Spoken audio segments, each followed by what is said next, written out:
Stitching ഒരു ഇഷ്ടമുള്ള പരിപാടിയാണെങ്കിലും എല്ലാ ദിവസവും ഇതിങ്ങനെ ചെയ്യാന്നുള്ളത് ചെറിയൊരു മടുപ്പുള്ള കാര്യമാണ് കേട്ടോ. അതുകൊണ്ട് ടൈമും മൂഡും ഒന്നിച്ച് വരുന്ന സമയത്താണ് ഞാൻ മെയിനായിട്ട് ഈ പരിപാടിക്ക് ഇരിക്കാറ്. മുന്നേ ഒരു ചുരിദാർ തയ്ക്കുന്ന വീഡിയോ ഇട്ടില്ലായിരുന്നു, അതേ ദിവസം തന്നെ ചെയ്തതാണ് ഈ ഒരു ഡ്രസ്സ്. ഇതിപ്പം കസ്റ്റമർക്ക് വേണ്ടിയുള്ളതല്ല കേട്ടോ, എനിക്ക് വേണ്ടി തന്നെ ഒരു ടോപ്പ് സ്റ്റിച്ച് ചെയ്യാമല്ലോ എന്ന് വിചാരിച്ചിട്ടാണ് ഇപ്പോഴത്തെ പരിപാടി. ഇത് സംഭവം ഒരു സാരിയാണ്. കുറച്ച് നാളായി ഇതിപ്പോൾ എൻ്റെ കയ്യിൽ കിട്ടിയിട്ട് വെച്ച് എന്ത് ചെയ്യുന്നു തീരുമാനിച്ച് അവസാനം ഇപ്പോൾ ഒരു തീരുമാനത്തിൽ എത്തിച്ചേർന്നിട്ടുണ്ട്. ഇപ്പം നമ്മൾ ഉദ്ദേശിക്കേണ്ടത് ഒരു എ ലൈൻ ടോപ്പാണ്. ഈ ടർട്ടിൽ നെക്കും പിന്നെ പോക്കറ്റും കൂടെ വെച്ചിട്ട് ഒരു എ ലൈൻ ടോപ്പ് ചെയ്യാമെന്ന് വിചാരിച്ചിട്ടാണ്. അപ്പോൾ നമ്മളതിൻ്റെ കട്ടിങ്ങൊക്കെ ഏകദേശം സെറ്റാക്കിയിട്ടുണ്ട്. നമുക്കിൻ്റെ നെക്കാണ് ഇനി മെയിനായിട്ടുള്ളത്.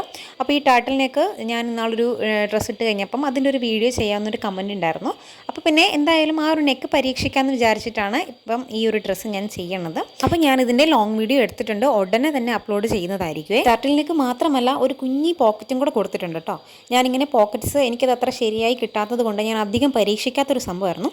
അങ്ങനെ ഞാനൊരു വീഡിയോയിൽ കണ്ടിട്ട് ഞാൻ ജസ്റ്റ് ഒന്ന് ട്രൈ ചെയ്ത് നോക്കിയതായിരുന്നേ. അപ്പോൾ എന്തായാലും സംഭവം നല്ല അടിപൊളിയായിട്ട് കിട്ടിയിട്ടുണ്ട്. അപ്പോൾ ഇതാണ് നമ്മുടെ ഫൈനൽ ലുക്ക് വന്നിട്ട്. ഇനി എവിടെ പരിപാടി അവതരിപ്പിച്ചാലും ആ ഒരു സംഭവം ഉണ്ടല്ലോ, അങ്ങനെ ഒരു അവസ്ഥ എനിക്കിതിന് പറ്റിയായിരുന്നു കേട്ടോ. കാരണം ഞാൻ പോക്കറ്റൊക്കെ നല്ല അടിപൊളിയായി ചെയ്തെങ്കിലും എൻ്റെ പോക്കറ്റ് അങ്ങ് വളരെ താന്നുപോയി.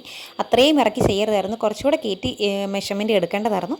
ആ ഒരു കാര്യത്തിൽ ചെറിയൊരു പാളിച്ച വന്നു. പക്ഷേ പോക്കറ്റ് സക്സസ് ആയതുകൊണ്ട് അടുത്ത പ്രാവശ്യം ചെയ്യുമ്പോൾ കയറ്റി ചെയ്ത് കഴിഞ്ഞാൽ എല്ലാം റെഡി ആകുമല്ലോ. ഈ ഒരു സാരി മൊത്തം ഉണ്ട് കേട്ടോ എൻ്റെ മെടുത്തപ്പം. എങ്ങനെയെന്നല്ലേ, ഞാൻ ഇതിൻ്റെ ലൈനിങ് എടുത്തിരിക്കുന്നതും ആ സാരി തന്നെയാണ്.